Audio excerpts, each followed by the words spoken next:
But you are now discharged. MD, that's your tea. Investor, to allow the HR issues to be managed in a transition over a 3-year period. Because we have to talk to each and every staff for them to understand the implications. But we believe that if they get the right information, it's beneficial for them to move with the same terms and conditions. Then the shareholders agreement, we need to sign off on it. Have a first board meeting of the project company, because we are board members in that company before the company can kickstart operation. So the land issue, we will apply for a waiver.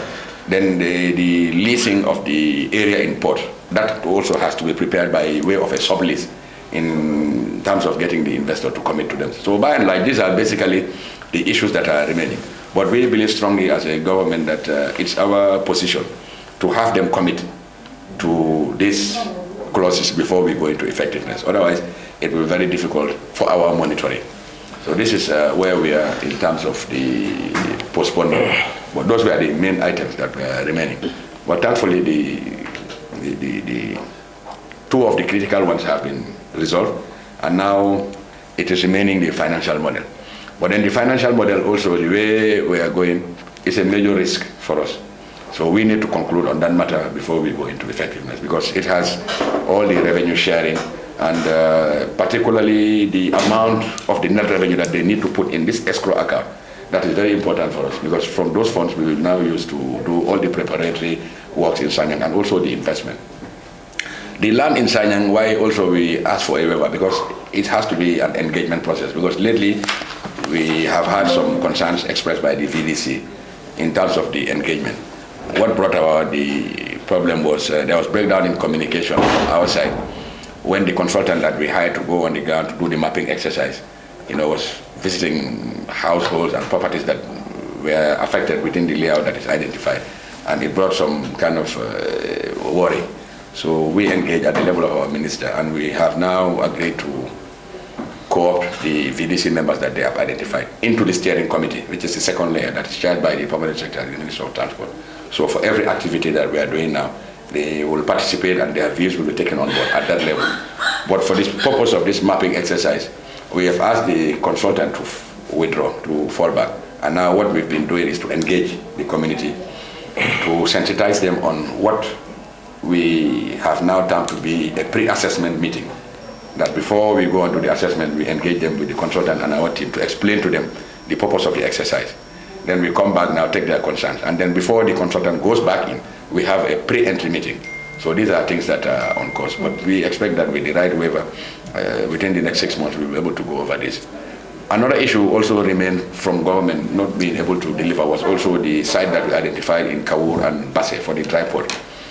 The site we identified in Basse is belonging to JGC. It's the most project-ready site on the North Bank. In Kawur also, the jetty belongs to GPA, but the warehouses and the area we identified belongs to GGC.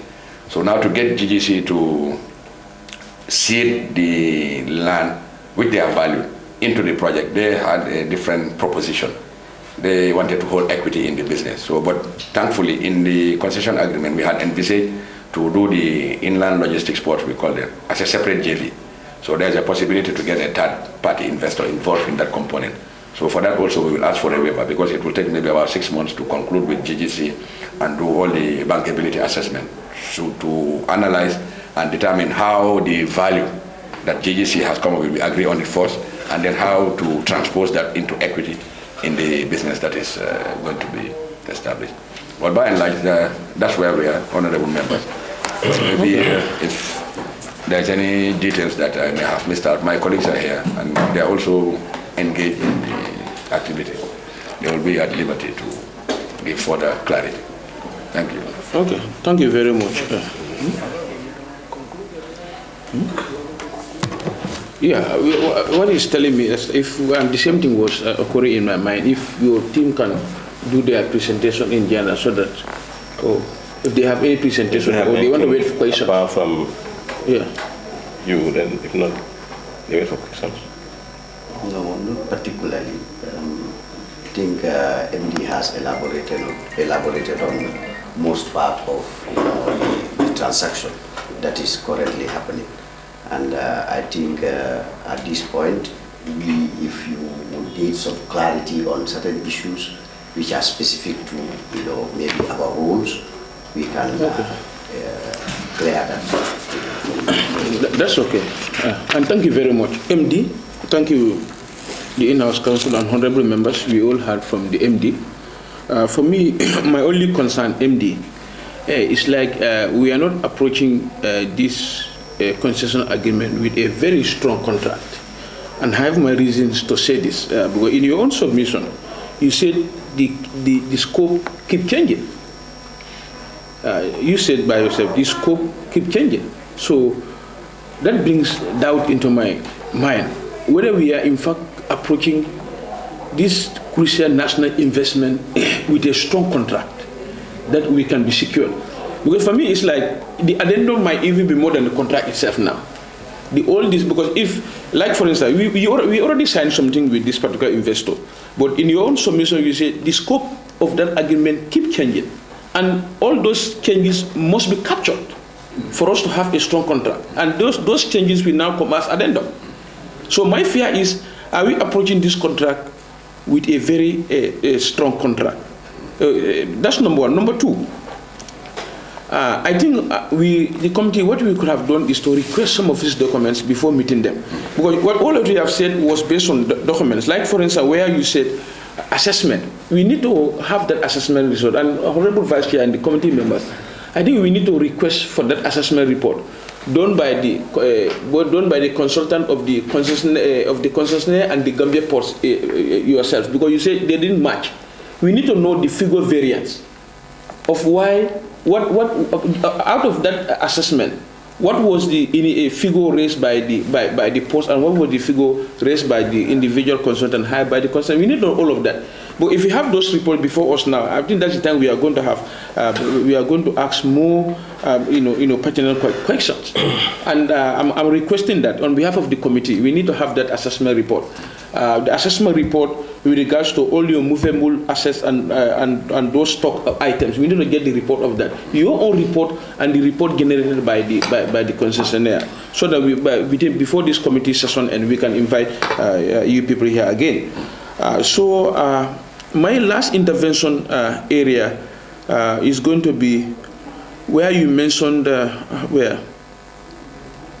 Okay, we also want to get the all these conditions by the government and by the consensus that we are not met until we are not able to get into effectiveness of the contract. Can we get the list? Because you have, even though you have tried your best, you give them but we don't have them in record. If you can also request those condition precedents that we are not met by the concessionaire and the Gambia government itself, so that we can arrange for another committee session with you people. Vice Chair. Yeah. Get those things for me, please. Thank you very much, Chair. And thank you very much, MD.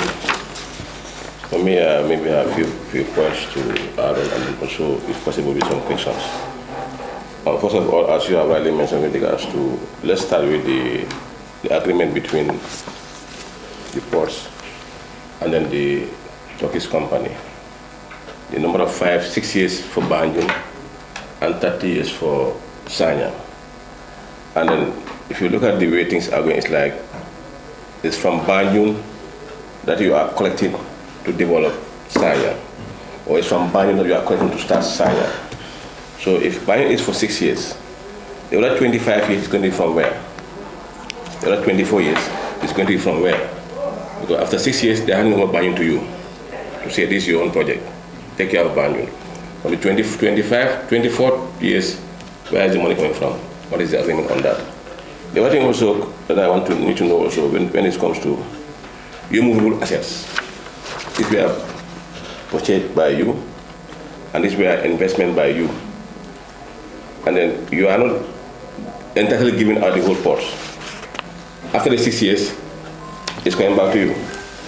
If you give out the movable assets now, and because you are requesting for payments, the money that is going to generate will be able to get you back those equipments. The money that will be generated will be able to get you back those equipments that you are already giving out. Because after the project, are you going to maintain those equipment, or they are going out with those equipment? That's number two. The other thing also with regards to your staffs, you made mention about staff transfer. that you want to transfer your staff, and it's now on the staff to decide, to choose to say whether I want to go with the new company or I want to stay with ports. Those staff that will feel like to stay with you, how are you going to pay them? Because all they are taking care of everything, how are you going to pay those staffs? That's we need to be very clear. And then MD, we want clarity from this new company that's coming here in the Gambia to at least work with you. According to the information that we got, they were in Guinea-Conakry, and the lesson learned from there was negative. Was there any proper study? Or was there any proper study to go and investigate and sit with the Guinean to ask them what went wrong, so that we can also learn from them? I think I will stop here for the meantime, and then later on we see what is possible. Yeah, okay. Before another person come in, Honorable Vice Chair raised a very important issue here, which for me I'm a little bit confused. Is the port, after 6 years, is the concessionaire completely abandoned the Banjul ports and moved to Sanyang, or is still part of it? Okay, if the Honorable Committee can allow me to. Yes. Okay, that point confused me. Yeah. Thank God. Okay, first on the first question by the Honorable Chair about the scope that keeps changing. The agreement we have with the investor is very specific. They stay in Banjul, do minimal investment to turn around the business whilst we develop the scope and invest in Sanyang. So what that means, about 20 million euros was envisaged in the proposal to invest basically in doing the new container terminal. That's the half-die properties we acquired, investing in equipment and doing the digitalization project. So those were costed at 23 million. Now, before the effective date, they came on the ground and saw there is still congestion. And from their own analysis, they believe that we need to still extend the jetty by another 200 meters so that we can take 3 big ships at a time.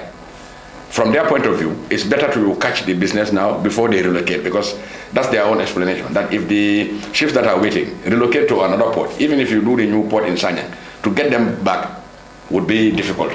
So it was their own proposal that, look, we need to extend the jetty and then reclaim some part of the sea in Banjul to do a new container terminal.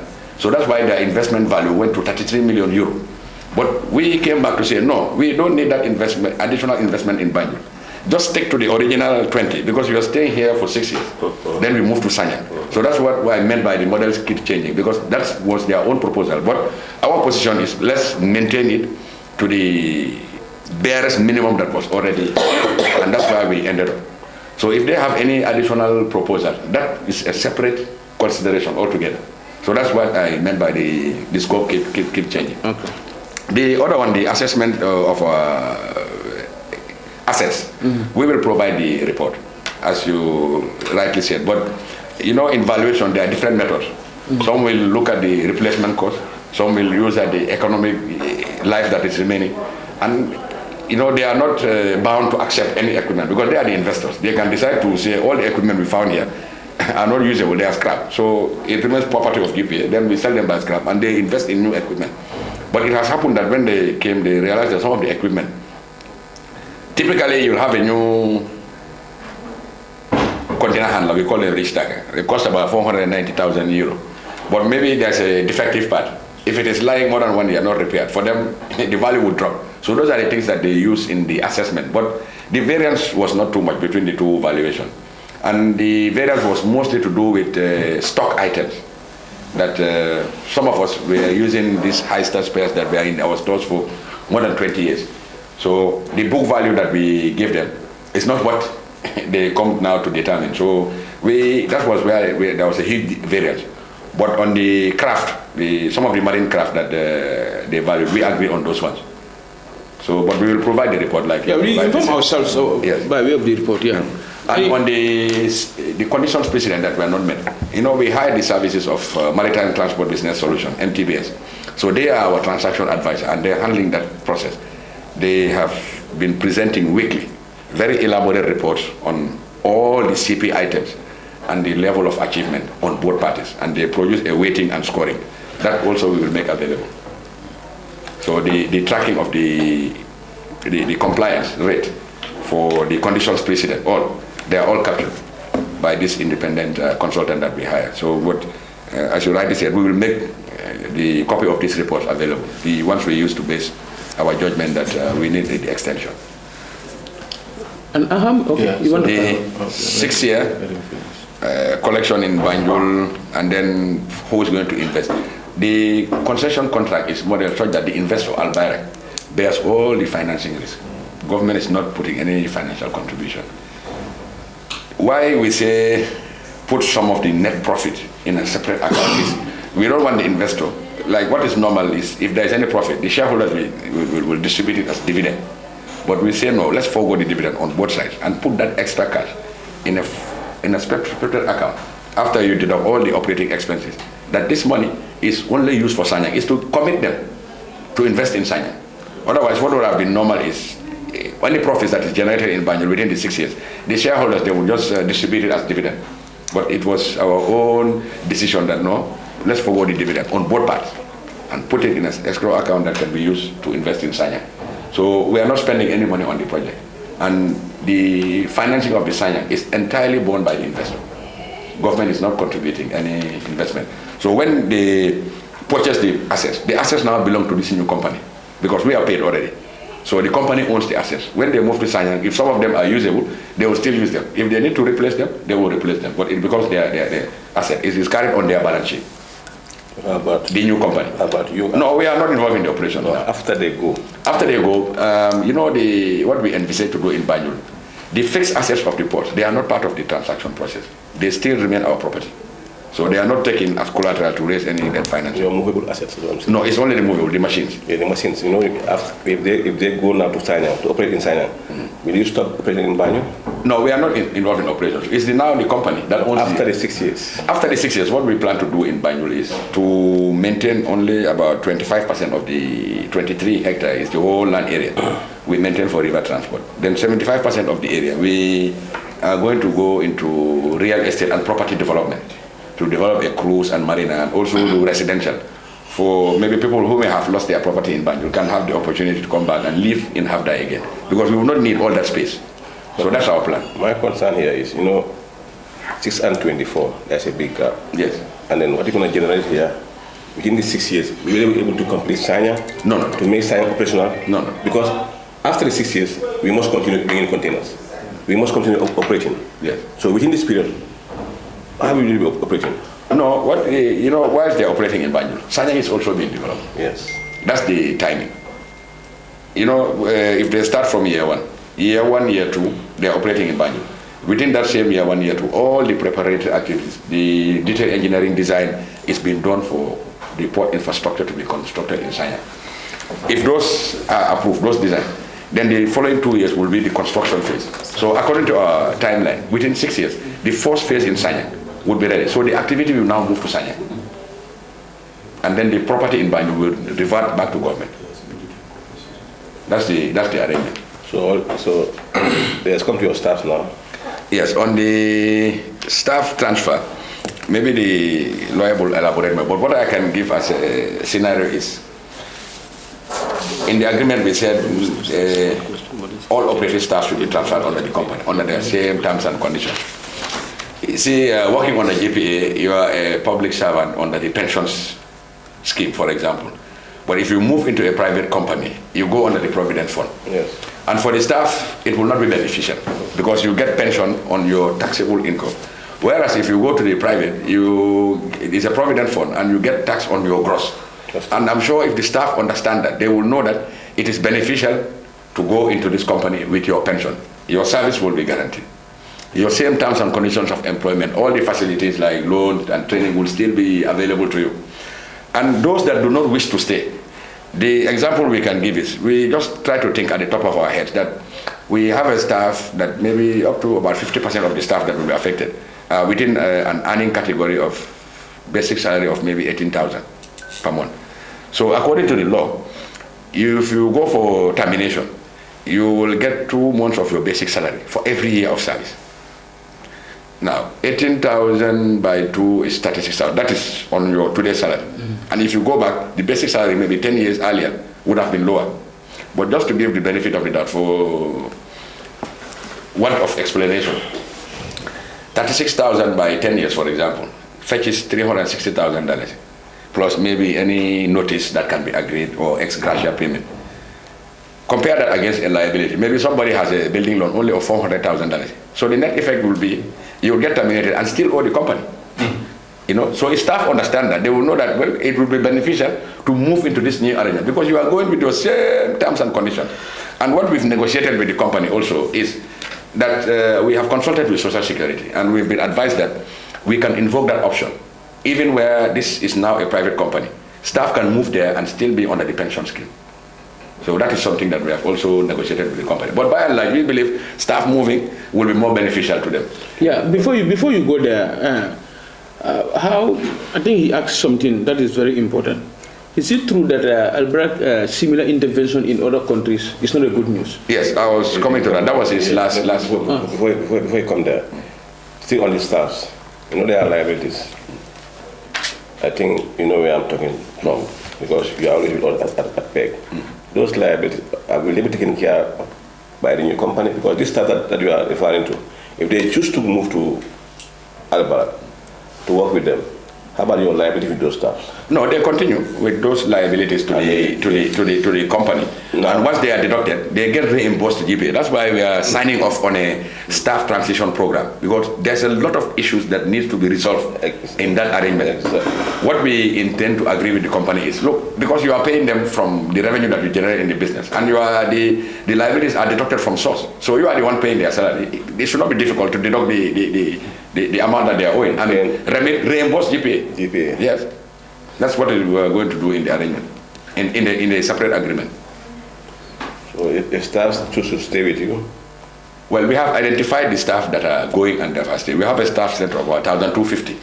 But those involved in operations, like the security, the harbors, the traffic, health and safety, I can't remember all the departments at the top of my head, but there are everybody that's involved in operation, even the people in the stores that deal with mechanical stores, health and safety, they are all involved in operations. There was a contention even from the investor that the number is too like what we managed to tell them that look, these are staff that are involved. Somebody in the stores, you cannot classify that to be non-operative because the stock items that they are handling are for the machines. So it's operative staff. So we qualify them to be operative. Now 932 or 31 of them are involved. The ones that are remaining with GPA, those are non-operative staff, and those are our support staff, people like in the admin department, finance, audit. Those remain with GPA. But if you are part of the 931 and you choose not to go to this new company, you have the option of coming for severance. And like I told you, the example I gave, just a typical scenario. I'm sure if the individual staff understand the implication, they will know that they will be better off going to the new company with their same terms and conditions. On the same staff here, because yes, we do have reports. The staff security, they are secured with the new company because we all know people when they come in. When they come in newly, they tend to be very good. But when they have what they want, they care about our own people, and this is our concern. Okay. Their security. What we have done there is trying to protect them. What we have done there is under this same concession agreement. Staff planning is not something that we can impose on the new company, because they have to determine, for example, training. But all the statutory earnings and benefits will be guaranteed. Training is the only area that will be subject to the company's own rules and regulations, because the company may have to train based on their own needs assessment. I don't envisage a situation where we try to prevail on the company to do training as per the way we perceive, because it's based on their own assessment. Another matter which we are also in line to agree with the company is to put it on the reserve matters. That is to do with retrenchment. Anytime they want to retrench anybody, it has to have our express consent. So these are the guarantees that we try to give to the staff, that they are not coming to put anybody out of their jobs. But again, some of the also positive sides that there will be more accountability, there will be more productivity, because a private setup, the kind of inducement they may give, and what we have learned from private sector experiences, they train based on the needs, because they are also in business. They would want also people to be more productive, and generally we are not very much worried about our staff, because from even their engagement, they have realized that our staff are up to the task, because we have staff that are competent and from their own analysis. The typical example I can give is in doing the asset purchase, they were reluctant to pay for like the software systems that we used to develop in-house. All our delivery processes and tallying are now digitalized. They said no, they have their own software. So when they came to do the presentation, you can tell from the get-go that our systems are more advanced than theirs. So they now consented to use our own system at a fee. Even some of our staff that are non-operative, that are running the system, they want to take them into the new company. I was just having a discussion with council, but he said, because they are non-operative staff, let's not bring them into that arrangement. If this company wants those people that are not part of the group that are going, let them have a separate arrangement with them, so that if they are happy to go on their new terms, they sever relationship with GPA and join the company on their own volition. But by and large, what we've seen is staff, we expect improved terms and conditions. And if the project gets implemented the way it is, we expect even for them to create more jobs. But one thing we cannot also impose on the company is how to plan on their HR. From 2025, because the fund was already committed in a budget, all our long-term training, all our staff motivation, they will accept it the way it is presented, what we present to them. So they will respect that. And then we want to commit them to on a 3-year plan, not to touch anybody for the next 3 years until they come up with a proper HR audit. And then after 3 years, if they come up with a HR audit that says maybe they are in excess of their needs in certain department, it will be still for the individuals to choose to stay or go on a package that will be mutually agreed. Yes, sir. So we are hopeful that with this, clauses in place, the staff will be secure. Okay, now news about their performance in other... Well, their performance in Conakry, from our due diligence, we know they are running a bulk facility. And the productivity has increased in that facility based on the figures that we have been availed. And what we know also is that they are constructing a new jetty to handle dry bulk. I think it's to do with ore or mineral ore that they are exporting and not in Guinea. They are investing to construct this new jetty. That we have seen with our eyes. And what we have received also from reports is they came and initially there was resistance from the people because of maybe fear of the unknown. But now from the records that we are receiving from independent sources is that they have even managed to create more jobs and earnings have increased for people that are working under their facility. But they are not running the whole port in Conakry, because Conakry, their concession is part is by Bolore, the other part dealing mostly with bulk cargo is what Al Bayrak is running as a company. Okay, honorable members, yes. Yeah, okay, thank you very much. Thank you very much, MD and your team. Basically, I have 2 questions, but MD addressed my first question, that is about the transfer of staffs. The second question that I have is the issue of land at Sanyang. When do you think is going to be resolved? Okay, thank you, Honorable Chise, for that question. We are about to close up before we go into effective date, because it's one of the obligations of government that we cannot fulfill. So we want to apply to the investor to grant us a waiver of rights for not being able to deliver that aspect, because the Sanyang one is becoming more and more sensitive as we engage with the community. But what has happened is the area that we identify for the port infrastructure alone and the special economic zone and the free zone is not to what many people expect. Maybe at times, like council is telling me, whenever you are on the radio, you cause sleepless nights in the village.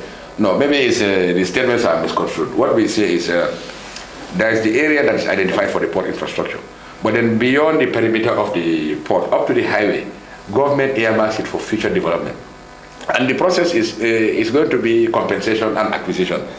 It has to follow due process. So now what we have done is, we've done the mapping exercise.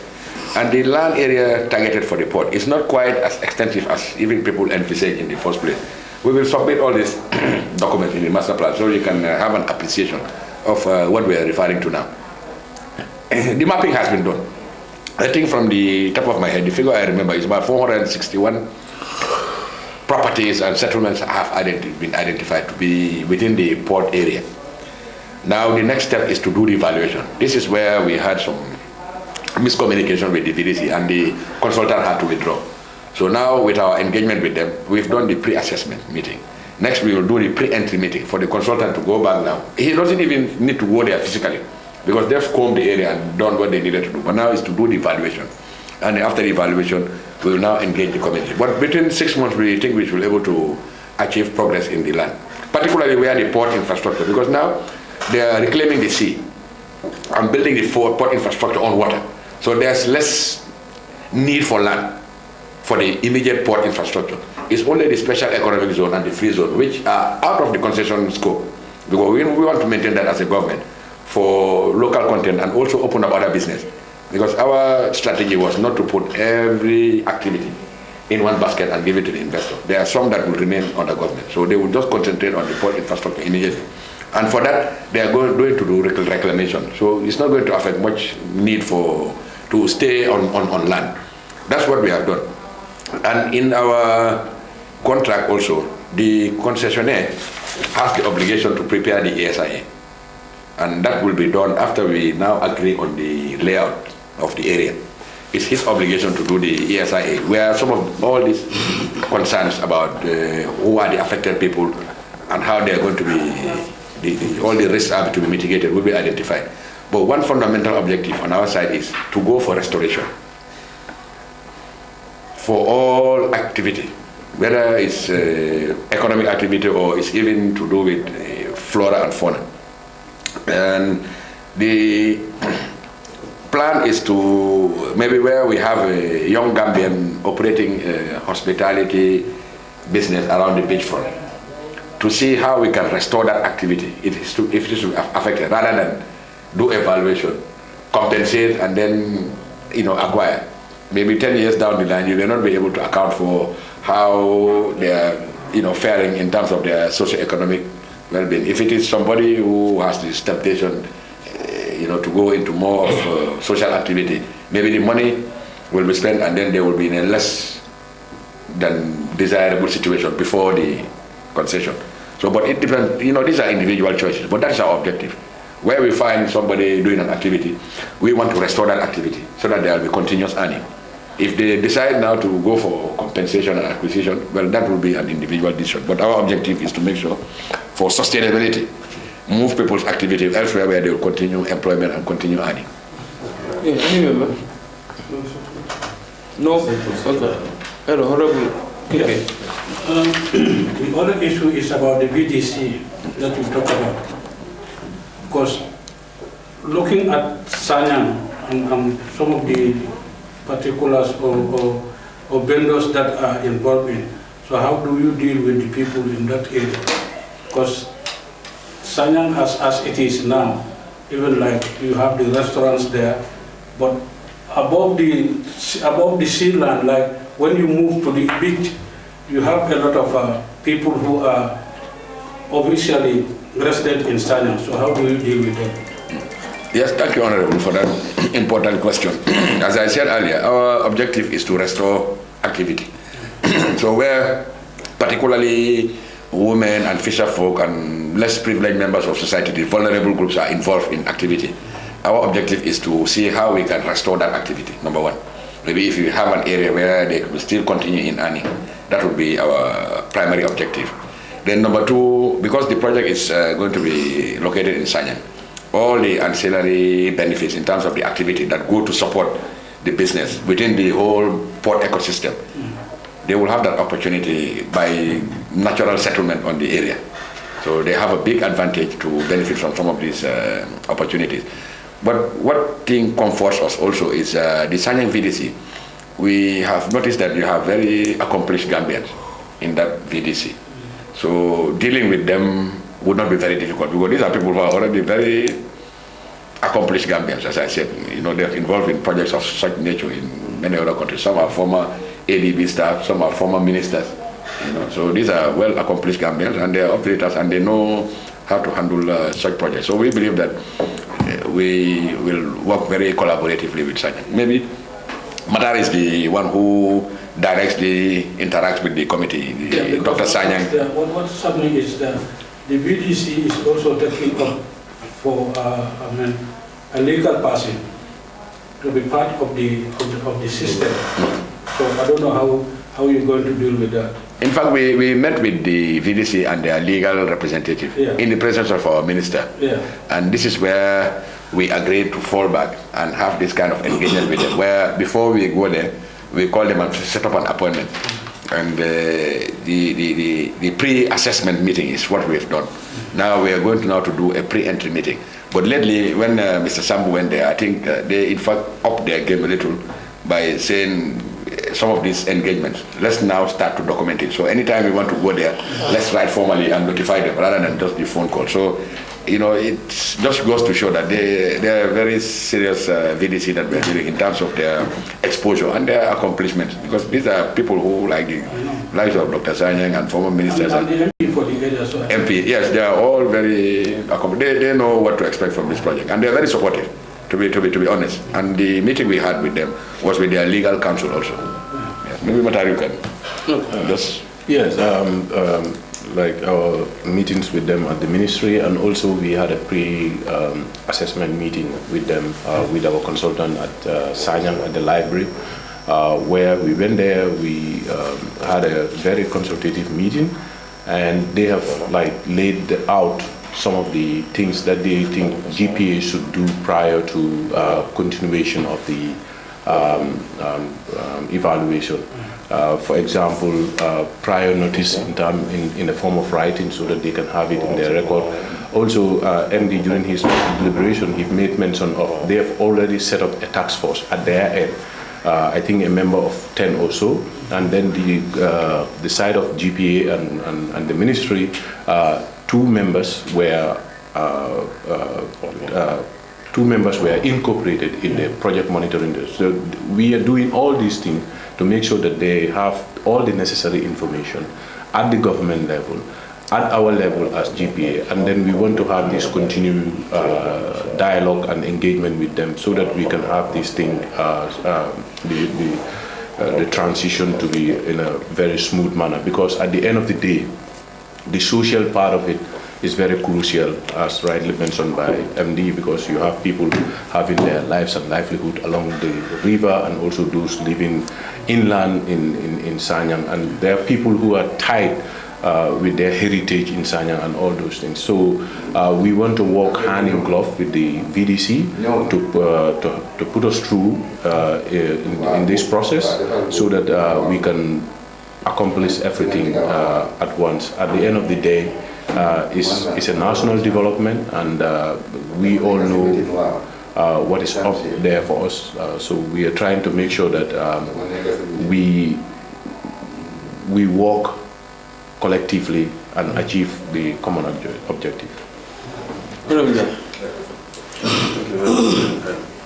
Yeah, my question will be centered around the financial model.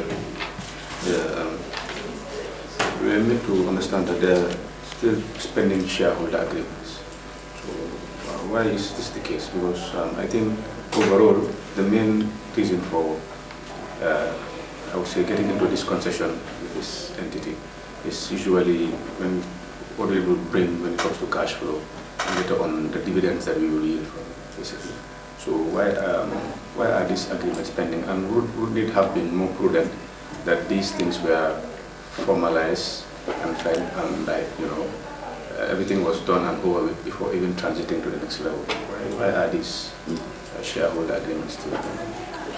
Thank you, Honorable Jai, for that important question. In fact, as I mentioned earlier in my introduction, we are today organizing a one-day retreat with the steering committee at the level of government, because these are the government stakeholders that participated in the transaction negotiation for this concession agreement, comprising the relevant ministries and the PPP Directorate and Justice and Ministry of Lands and the GPA, GAIPA.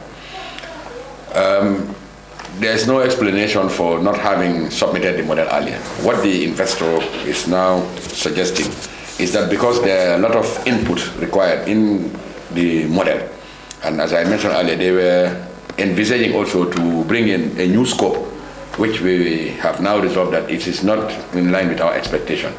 That's why the model keeps changing. Now, one position we have taken is not to go into effectiveness without the model being approved, because it's a very crucial element, and it will be very risky to go into effectiveness without agreeing on the financial model.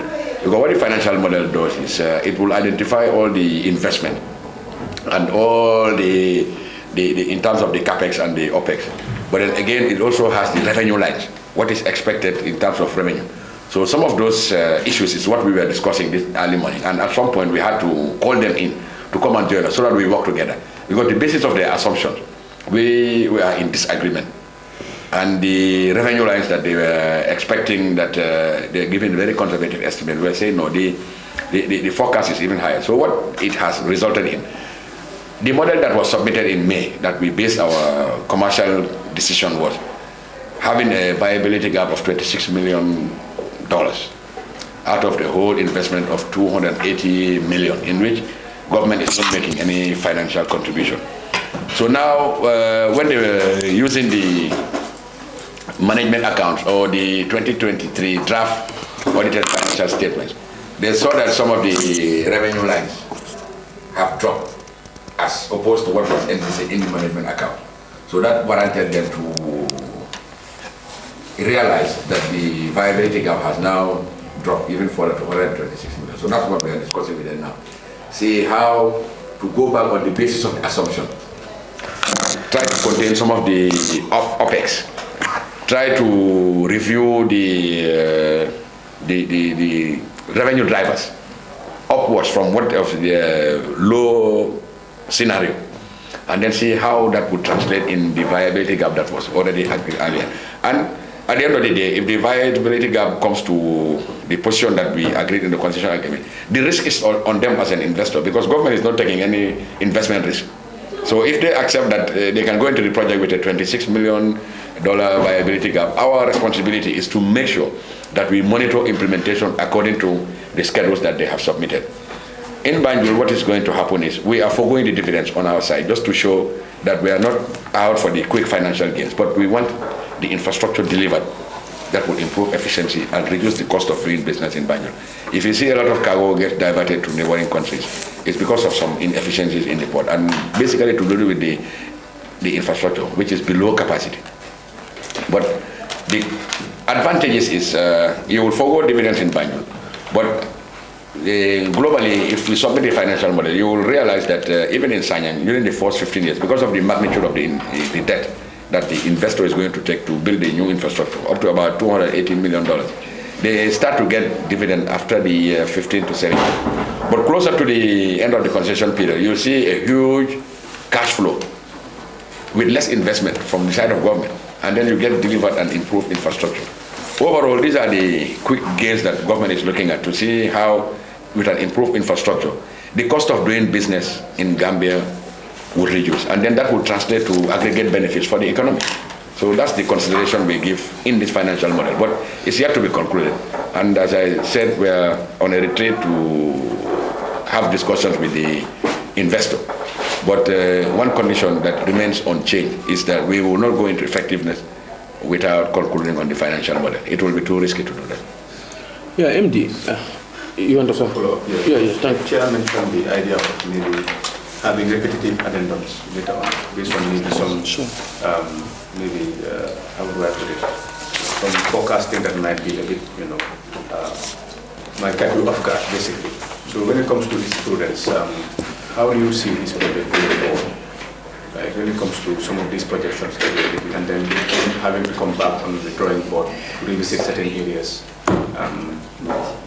I know that you are very optimistic about the future, but how do you see this concession agreement moving forward, especially when it comes to the financial modeling and some of these agreements? Well, like you rightly said, the financial modeling, because the investor bears all the financing risk, it's up to them now to make a strong business case to make sure that they realize the return on their investment. For us, the risk of non-performance is there. So that's why in the concession agreement, we have managed to agree on them raising certain bonds for non-performance for all of these stages. For Banjul, for Sanyang pre-construction, for Sanyang construction. That goes to GPA. Yes, the bonds, they are raised in the name of GPA for non-performance. And we believe that once the right investment is done and the business is turned around, government is looking at the cost of doing business in Banjul being lowered.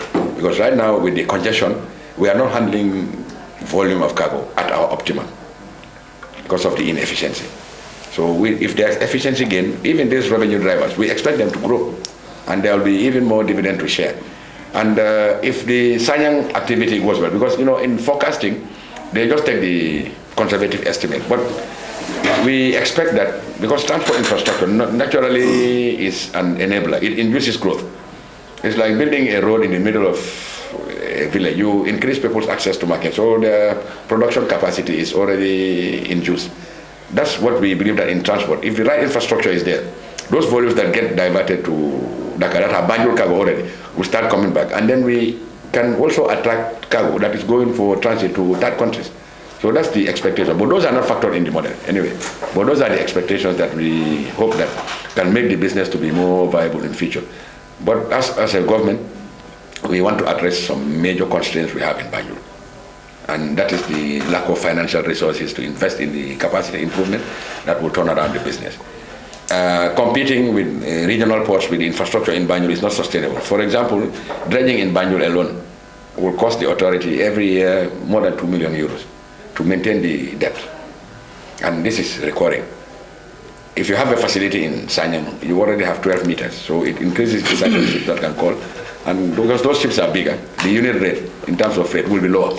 So these are the aggregate benefits we are looking for. We are not looking for quick financial gains, we know. But that's why the investment has this viability gap on the side of the investor. But they are prepared to take the risk. And what is also expected is they're going to go into the inland port in Kawur and in Basse, and also go into property development. These are other avenues for revenue generation that will make the venture maybe even more profitable in the end for them. But as far as modeling is concerned, they can only use the baseline figures and do their projections. And this is why it is resulting to $26 million in Chair, I just have a last question. gap. Yeah, like regionally, how do you see, when it comes to the trade routes, for example? I know you're optimistic when it comes to, let's say, some of the businesses that we are losing to Senegal, with the directed back here. Because they also won't be sitting down, they'll be doing certain things at their end. We've seen like areas like Funjun and some other. They're also having projective projects, maybe not of this nature, but they're also working at their own level to make sure that they capture the business around those ends. So at our own level here, how do you see this project in relation to them? And what are we doing at our own level? In fact, what we can deduce from our own market intelligence is that the main motivation for the investors is to capture the business that goes to third countries. 10% of only the cargo that goes to Mali is already being competed for by ports in the sub-region. You have Abidjan, there's Lomé, there's Tema, and now Dakar and Banjul, they want to come into this fray. It's a very competitive business, but our competitive advantage lies in our proximity to those markets. And in terms of distance, we're shorter when it comes to the immediate neighbor. And in terms of the macroeconomic, systems that are very much encouraging business, they're more positive in Gambia than in the Western Coast, because there are a lot of administrative formalities involved in goods processing. Here, there's streamlined administration. The distances are closer, and the workforce are much younger and more easily trainable. So those are some of the advantages. The Turkish were even surprised to come and find staff working in the port with IT systems that control the whole delivery process. So those are some of the things that we believe that we can be able to survive the competition. And basically, the river would be our game changer in this whole arrangement.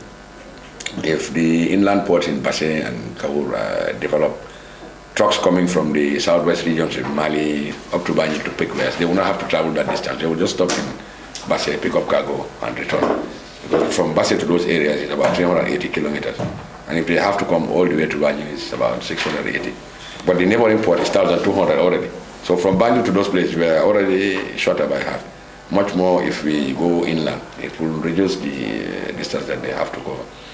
So those are the things that we believe can attract business and make Banjul Port and Gambia to remain viable and survive the competition. Okay, MD, thank you very much.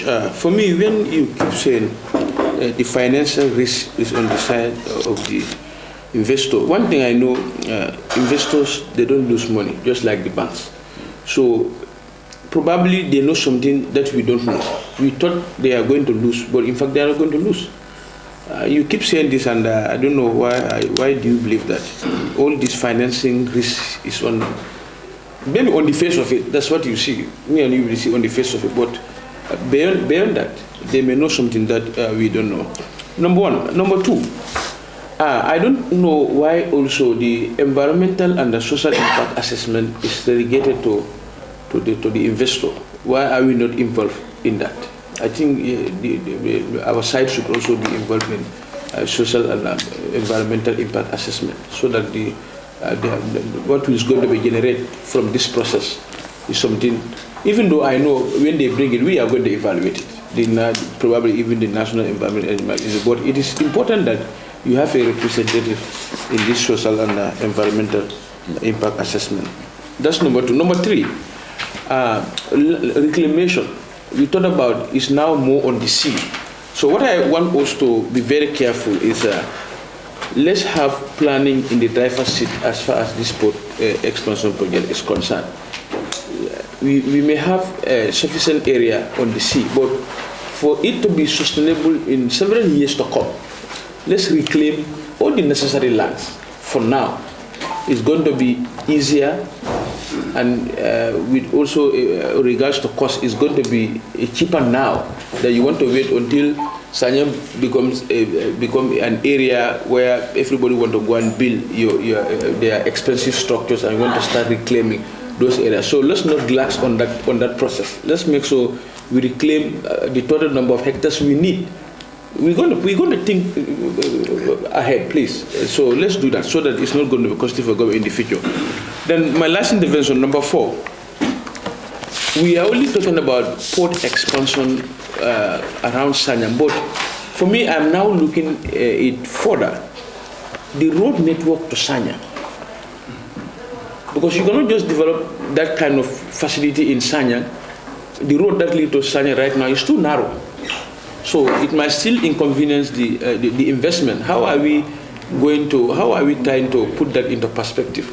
To expand road from Brikama to Sanyang, or from any other transit, that's going to connect businesses to Sanyang very easily. Not the present road we have. That's too narrow. So I don't know whether you are varying your mind to that as well. Thank you. Thank you, Honorable Chair. On the financing risk, what we mean is the investor is the one bearing that risk, because government is not bring any financial contribution in the whole venture. We only do contribution in kind in Sanyang, and that is the land that we are going to seed in the project. And it is not going to be land that will be carried in the name of the investor. It remains government's property. So that's what we always mean by the financing risk, because we are not taking making any contribution. So the investor bears all the financing. He brings all the money to do the investment. Okay. Then on the side of the ASIA, it's the obligation of the investor, because he is the one who has the detailed engineering, design, and all the preparatory studies. So it's they take ownership of the infrastructure. So the investor do that exclusively by himself? You have your engineers there. They can be part of this process. No, what we do is we have to approve it, the SIA. And part of the approval, like you rightly said, goes through our national laws in terms of the NEA. In addition, we have recruited the services of an independent engineer called Royal Haskoning of the Netherlands. I think they're by far the industry leaders when it comes to marine infrastructure. So those are consultants that are working on the side of GPA and government. We hire them separately. So for every step of technical study or reports that is generated by the investor, it is scrutinized by this consultant acting on our behalf, and then advise us. And in our engagement, there's a reporting requirement for observations, comment, feedback, until we approve, because we have to approve whatever they're going to do. So our fallback is we have an independent engineer, which is a whole firm that will do all the technical evaluation for us on what this consultant is going to submit. So they will involve in the SIA as well. On the side of reclamation, yes, I think the ministry is handling that. That's why lawyer always teases me that whenever they say MBA is on the radio, it causes sleeplessness in the villages because the statements we issue is that from the port perimeter up to the highway is earmarked by government for future development, because we don't want to be caught up like you mentioned rightly in Banjul, where for future development you are already in an area that is already encumbered. The compensation and acquisition will be more difficult, both in terms of people settling there and the cost it will generate. But this is the lot. That's why we are concentrating the land acquisition in 2 lots. Lot 1 is for the immediate port. Then lot 2 we differ, and it will take time. Let the Sanyang community not be worried, because we know how the process goes. You cannot do it in 1 or 2 years. It has to take some time. But generally, government will handle the process by earmarking the area that is required, and then maybe come up with the gazette and issue the notice to freeze any development, so that at least the value of the properties that are on them would not start increasing. Because people also would speculate on that if they understand that a project is coming somewhere. Before the notice is issued to freeze development, they will already have their development permits and start putting up skyscrapers that will always increase the value of the compensation to be attractive.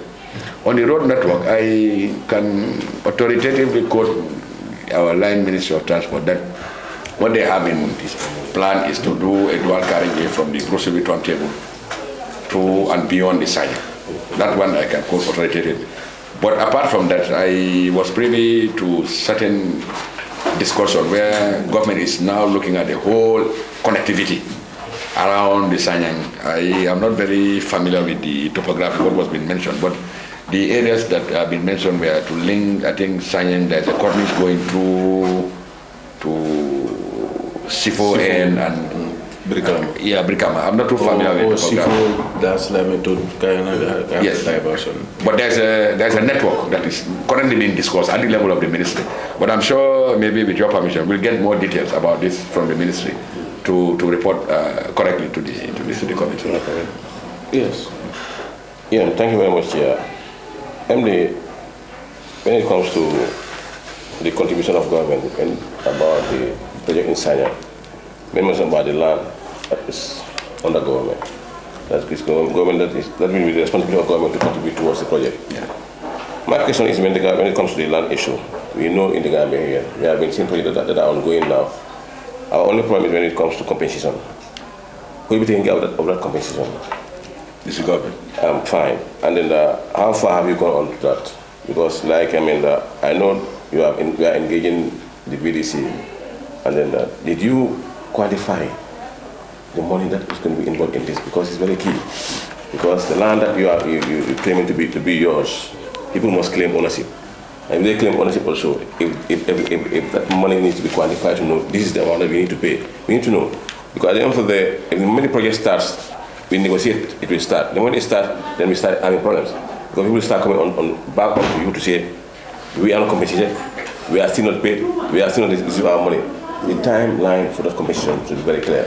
Is it before the project starts, or when the project starts, and how will you be able to get those funds to compensate those people? The other thing also when it comes to the percentage-wise, I've seen 90-70, 90 from the investor when you first started. That's what is still holding you. Government is about 70%. And it comes to meeting those targets. They have 90-70. Why is government still lacking on this behind with 90-70 and the investment is going in the Gambia? At least they're not giving in cash. They're only giving in cash or based on what they have. Why are they still lacking behind? Thank you, Honorable Sir, for those pertinent questions.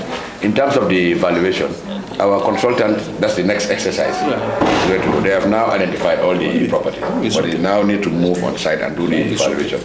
But this is where we also had some issues because the community in Sanyang raised some concerns about the way the mapping exercise was being done.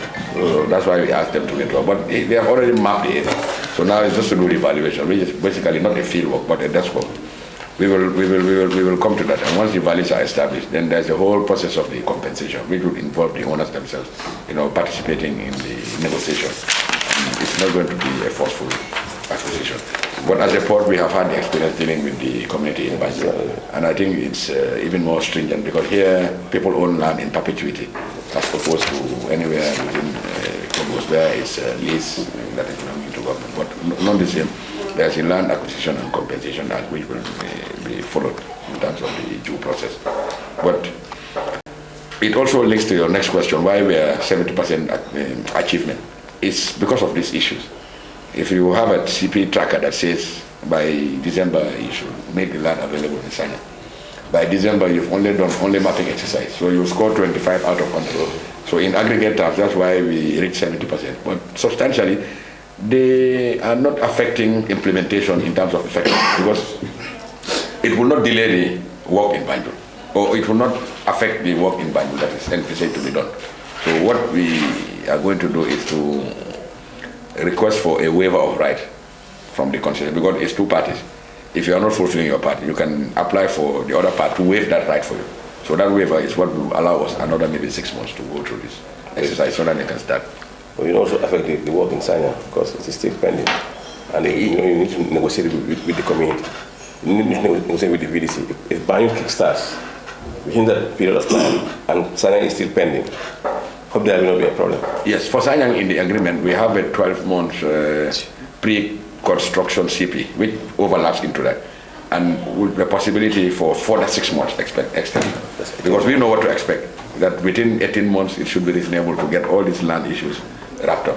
And even what is interesting in our engagement with the VDC, they've been throwing around this question, which our legal affairs manager has even engaged government to inquire what forms part of the TDA land. Because one of their questions was, before you start asking Sanyang people to contribute, you as government, you claim to own the TDA.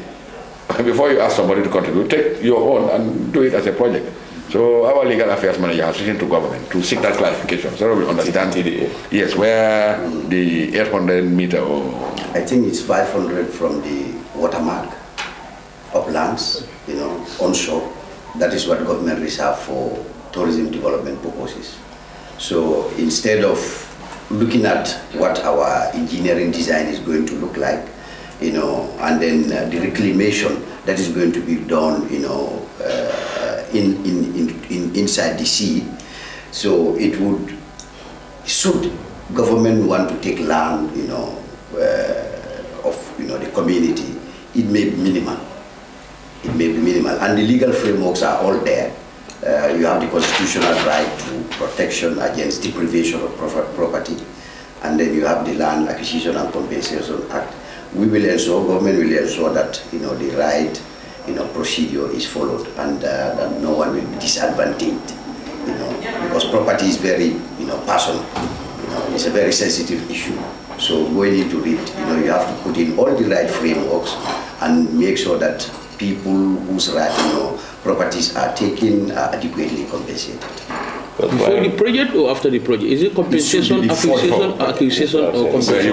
You compensate and acquire before the project. And also depends on what methodology. But that's what they keep saying. But if you look at the OIC project, this was the slogan. Yeah. But the properties were eventually acquired. Compensation still, some are struggle for that compensation. And what is so disturbing, some will come to our office and tell us 15 years ago, in Coastal Road project, they don't still have their compensation. And those are bad lessons that we now. No, but for us, our experience in Banjul, we compensate and acquire. So, MD, let's be very careful of that, please, so that we don't have the experience. Some of them, they even died. Their children came at that legal struggle of getting this, so A, B, and C. They don't. So at the end of the day, they may even lose those properties. And so let's make sure we have those. The in-house counsel should make sure that he put his house in order. So that at the end of the day, because they may go to the drag you to court and you pay them a lot of money. So the in-house counsel should make sure that those things, yeah. And even his target currently, as he already mentioned, the 500 meters. I think I have to look at this thing properly. Because we all know the issue in Sanya. The MP is here. We are not very sure. The figures may vary. Even the figures. Either 500. Let's just maintain 500 for the meantime, when you go, you verify. But we know the issue of Sanyang. Sanyang, currently, there are a lot of structures in Sanyang. And then before this, number of meters we are identified, if you look at the level of sea level, and then by that time between the river and then the land, there was a big gap. Well, this sand mining, it is coming up. So where are you going to start your 500? That's very important here. why are you going to start with 800? Because if at all I was there for 300 for 20 years, I did my structures, and now you came to claim that those structures are within the TDA area, it might be a problem.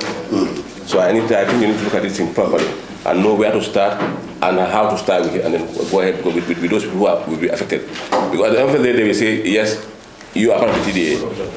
So that's why I say you look at it properly, and then at the end of the day, those people also will not be there to end up being losers. Okay, then. Point one note. Yes, you have. Okay. When we come with this. Okay. Well, you say you can say something about it. Yeah. Yes, you go ahead. Honorable Chair. Thank you very much, Chairman. Thank you very much, MD. Manual Ferry Service is on the DPA. Is it part of this concession agreement? That's my first question. Two, dry dock. The dry dock also, is it part of this concession?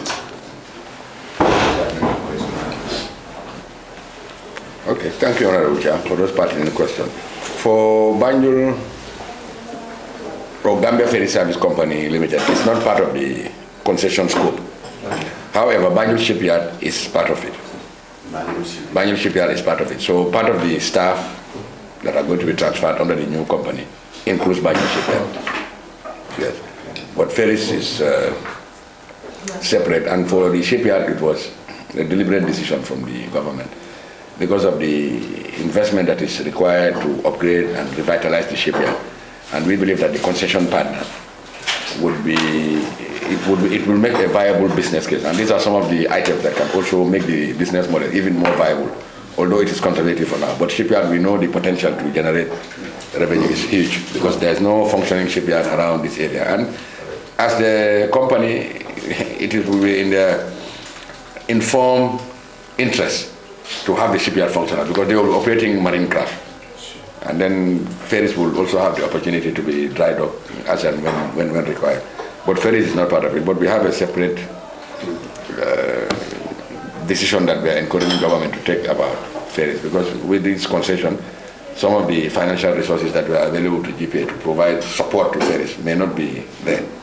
So, but there's a plan that we have encouraged government to consider to implement that will make the ferries to be self-sustaining with the new acquisition in craft and right-sizing and optimizing the staffing levels. Ferries should be able to break even and sustain itself without having to rely on GPA support, which may not be forthcoming. On the side of the, sorry? I think it's okay. No, it's okay. Yeah. On the same ferry issue, my question is with regards to the agreement. You know, there is currently a company that is already in when it comes to ferry issue. Is it part of the Al-Barak team or there is a different team? Well, it's a different operation. But in the beginning, when we were doing the tender for the Port of Banjul, Al-Barak and Negma is the name of this company. They submitted a joint bid as a consortium. Exactly. But that's for the Port of Banjul concession.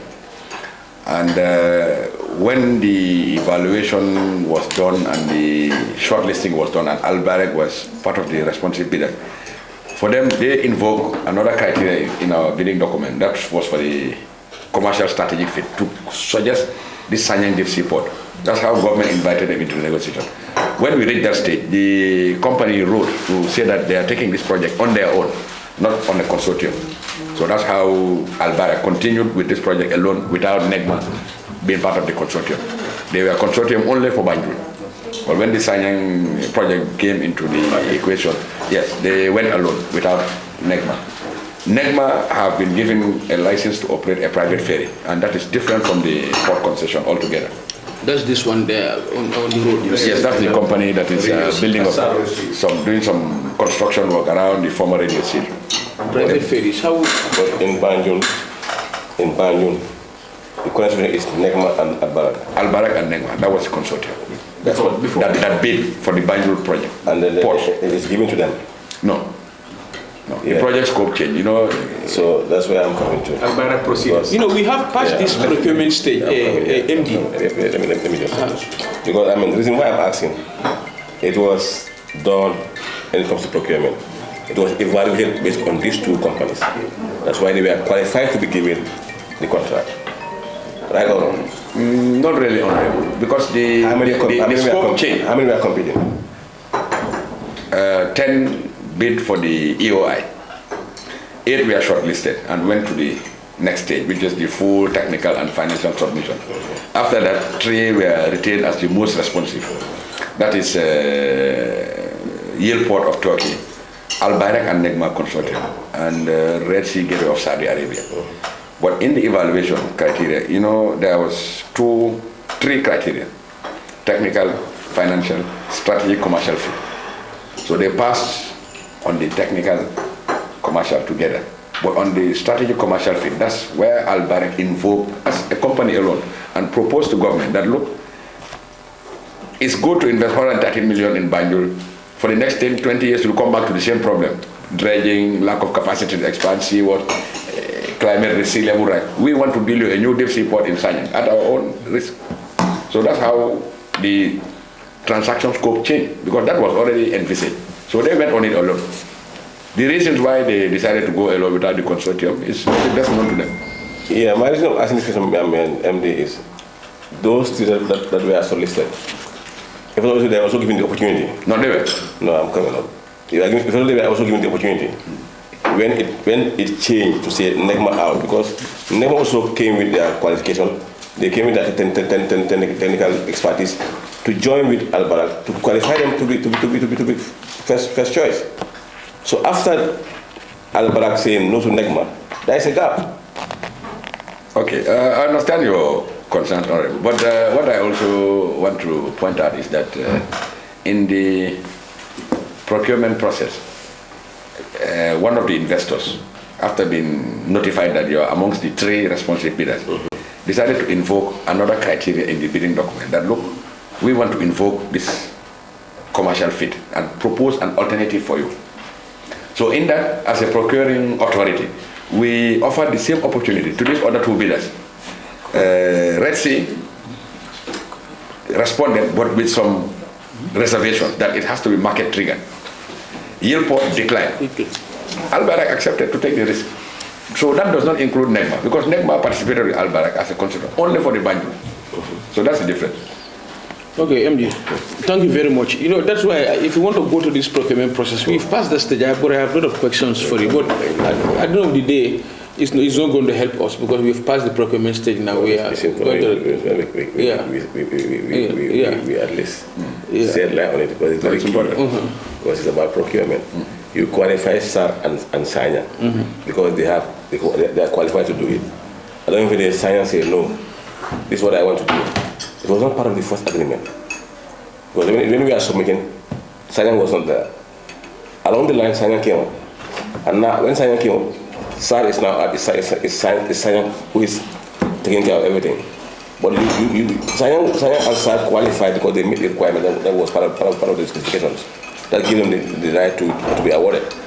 But you are right, Honorable Sir. But the thing is, we cannot second guess Al Bayrak why they decided to part company with NEGMA as a consortium when the scope changed. That's what but what we know is, if the scope change, you offer the same opportunity to the other 2 shortlisted bidders to be in line with the procurement. That you have to do fair competition. This guy says he's offering not only Banjul, but he will do Sanyang. We offer the same thing to the other 2. One of them said, okay, I can only do, but with this condition. The other said, no, I'm not interested. So NEGMA wrote to you to say... No, NEGMA did not. It's Al Bayrak who wrote. To say NEGMA is no more in part of it. Yes. No, in fact, one thing, contract arrangement, most cases, joint venture. We don't scrutinize, go into that. There was a lead partner. Personal, yes, it's a lead partner and a if we the contracting agents want to go into their joint venture, it's like... No, in joint venture, it's very clear in contracts.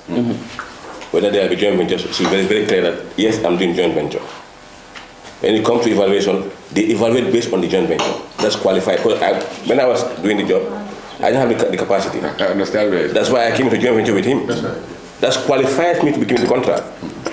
So if I thought I was qualified because I came into joint venture with Honorable Njai together, we are still qualified. But if I am pulling out Honorable Njai, my qualification goes down. But honorable, one thing you need to also is evaluation criteria will deal with that. I think you said that. you know, there's a lead partner in this joint venture and an affiliate, and the lead partner normally in their arrangement takes all the responsibility and the obligations. Project. Lot 2, this one. So MD, now we want to wrap up now. The documents, we want them on before Friday. Hard or soft copy? Both if possible. Both if possible. Yeah. Which email? Committees at assembly.gm. Sorry? Committees at assembly.gm. Small case. Let me write it for you. Okay. Yeah, and also to wrap up in few sentences, and I also want you to respond in few sentences to some of this entire agreement. It's like government have a risk, the risk that we cannot manage, and we invite somebody to come and manage this risk for us, but with certain investments. Now, speak in few sentences. How are you ready to monitor this investment requirement of the concessionaire? First and foremost, we have committed the investor to carry out bonds, performance bond, for each stage of the project, that to ensure that they implement what they have committed to do. Number 2, we have set up monitoring and evaluation system that is in 3 layers. First is the GPA as the contracting authority that deals with them on a day-to-day basis. Second is the technical committee level that is chaired by the Permanent Secretary, Minister of Transport, and it involves all the key relevant government stakeholders. And then the 3rd layer is the cabinet subcommittee. So these are all the monitoring mechanisms that we have in place to ensure that the contractor fulfills Cabinet don't have the capacity. We rely on you people to bear that. Cabinet, you don't rely on cabinet for this kind of investment. Well, yeah, that's why I put it into 3 layers. We're dealing with them on a day-to-day basis. The steering committee at the level of the just report to and then cabinet, yes, for It's just a briefing. Yeah. Okay, thank you very much. The performance bond is from where? not the investment. They carry out the bond, like for Banjul, there's pre-effectiveness bond. Yeah, the performance bond is from a private bank or what? Bank acceptable to the contracting authority. Within the country or outside the country? Well, it depends on what they mean, but it has to be acceptable to us. We have to accept that, yes. But normally, if we have banks in the country, depending on the amount and the gearing of the bank, our transaction advisor is there, and our people are also, a lot of them are finance background. They have to look at the adequacy of the bond and the reputation of the bank that is being carried. Exactly. Yeah. And then the issue of the ferry also, I mean, MD, I know you are the head of the ferries. Is a concern, Mr. Cha. Yeah. Cha. Yes, sir. You raised this issue. You raised this issue last time. Right. About the ferries. The MD is here. Yeah. And it was the concern that you raised. Yeah. So, MD, I know the ferries contract, according to you, I haven't told you about it. Can you help us with the ferry contract, if at all, if possible? Because there is an issue that you raised last time, which is very key when it comes to Bara. People are complaining. I think you can explain yourself. Yeah, as he rightly said, the people of Bala have started complaining that this project is affecting some of the sites, that is the areas of the seaside of Bala. One second. It has affected some compounds in Bala, plus the fourth line. So there are a lot of complaints. So I don't know whether you heard about it. Well, yes, we have been officially engaged by the National Environment Agency, I think following some concerns that were raised, and the concerns were in the public space. Maybe that may have prompted NEA to call up a stakeholder meeting, and I think it has to be done on site to ensure that the necessary screening, the necessary environmental studies are done to allow the project to proceed. But as an authority, we are not involved in this agreement or the construction at all. If anything, they have been given license by government to operate a private ferry service. But what we know has happened lately is that the NEA has engaged us to be part of a task force. I think it's a multi-sectoral task force to go and assess whether the construction right now going in Bara has any environmental impact.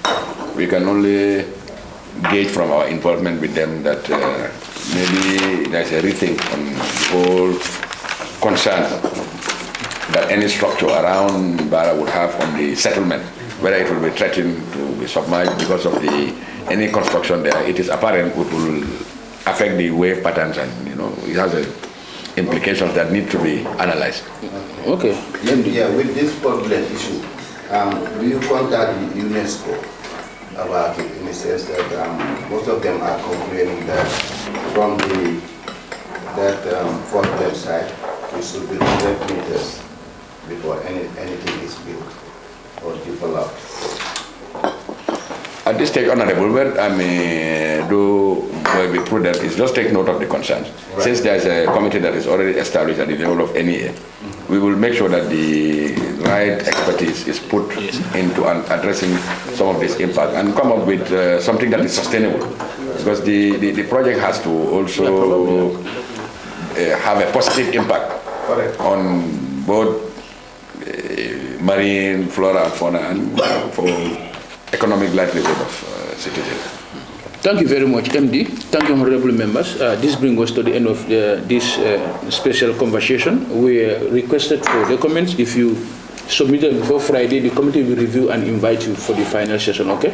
We thank you very much with your lead counsel and your economists. Thank you very much. Thank you. So, honorable members. Yeah.